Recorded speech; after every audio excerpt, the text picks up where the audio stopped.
Hello guys, ngayon nga ay naisipan ng bida nyo na mag-classic. Pag start pa lang ng game ay may nakita ang Kuya Berto nyo, kaya ginamit na agad ng bida nyo ang tinatago niyang kapangyarihan na pinamana pa ni Naruto, at naisipan ko mag-in para mat-target lock natin ang maladiwatang chicks.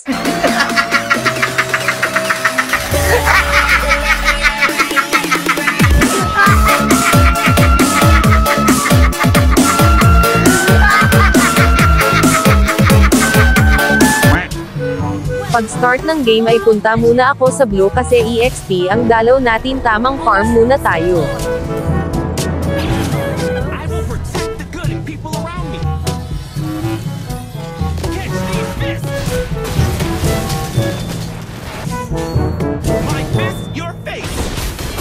First game pa lang ay napatay na natin si Chang'e, sabay TP sa mukha at dito na nagsunod-sunod ang hindi inaasahang pangyayari. No! No!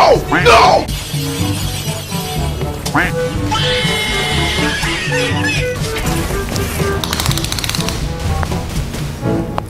That's quite big. Impressive. Syempre hindi tayo papayag na walang ganti kaya dito ay nag-chat na ako ng game.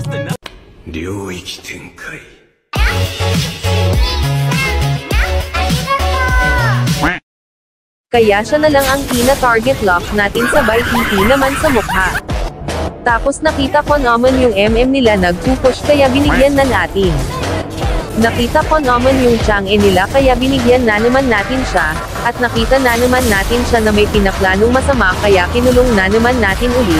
Sa hindi inaasahan nakita ko na naman ang Chang'e nila na may plano agawin ang buff kaya kinulong na naman natin ulit. Tamang blue muna ang kuya nyo, nang biglang nagpakita ang Lunox kaya naman hinabol siya ng isang barangay.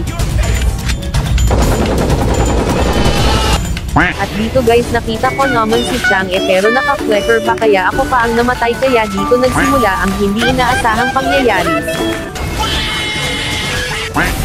At dito guys napasabi pa ulit ako ng game. Joke lang pala.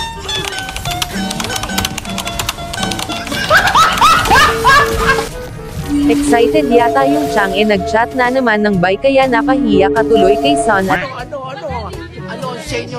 Natamimi kayo?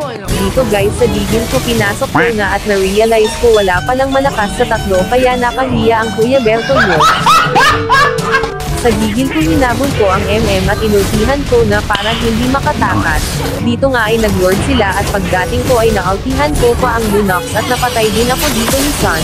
Makikita nyo na hinahabol ng Son si Aurora at sa lakas namin nag-surrender na lang kami kasi alam naman naming matatalo kami. A few moments later, a few inches later, 2 hours later, 1 eternity later.